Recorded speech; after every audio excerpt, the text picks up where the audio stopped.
මගේ මෝඩකමක් එක පැත්තකින් දෛවයත් එකට සම්බන්ධයි. මොකද දැන් පාර්ලිමේන්තු මන්ත්‍රීවරයෙක් වෙන්න කෝටි ගණන් වියදම් කරලා අවුරුදු ගණන් පෞල් පසුබිමෙන් ඇවිල්ලත් ගිය නැති අය බොහොමයක් ඉන්නවා. වැඩි හරියක් අය ඉන්නවා.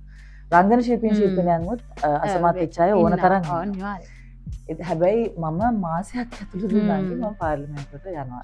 ඒ අක්කේ ඔයාට ලැබිච්ච ආදරේ හින්දා. පැහැදිලිවම. ඒ කියන්නේ ඒ ආදරේ වැරදි විදිහකට දේශපාලඥයම නෙමෙයි ඇත්තටම. මගේ පෞද්ගලික ජීවිතේ හිටපු ටික දෙනෙක් ඒ අය දේශපාලන සම්බන්ධත් නැහැ.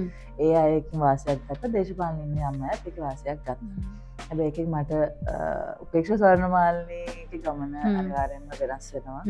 මට මීට වඩා බොහොම හොඳින් යන එක ඔයා කියවගේ අදාළ වෙනවා මම පිළිගන්නවා. I think හැබැයි එක දෙයක් තියෙනවා නංගි. කියන්නේ අර වලට වැටිලා එතන වෙන්න තියෙන හැම හැලහැප්පීමක්ම වෙලා මට කරන්න තියෙන්නේ වලෙන් එළියට එන්න විතරයි. මට ඒ වල හාරගෙන ගිහින් වෙන මොකක් හරි කරන්නත් වෙන ජීවිතයකට අතරමං වෙන්න බෑ. මම ආසත් නැහැ. මං කරපු දේ ඒකෙන් ආයෙ එළියට ඇවිල්ලා එළිය තියෙන වටපිටාවෙන් මට තියෙන දේ පරිස්සම් කරගෙන නැති දේ ගැන වැඩි හිතන්න නැතුව මොකද ආයෙ මම ගන්න බෑ. ඉතින් අලුත් ජීවිතයක් මම පුළුවන් හැටි මම කරගෙන යනවා. මම දන්නවා මට ආදරේ සියලුම දෙනා කනගාටුවක් තියෙනවා. මට ඒක වගේ මොනෙමුත් තියෙනවා.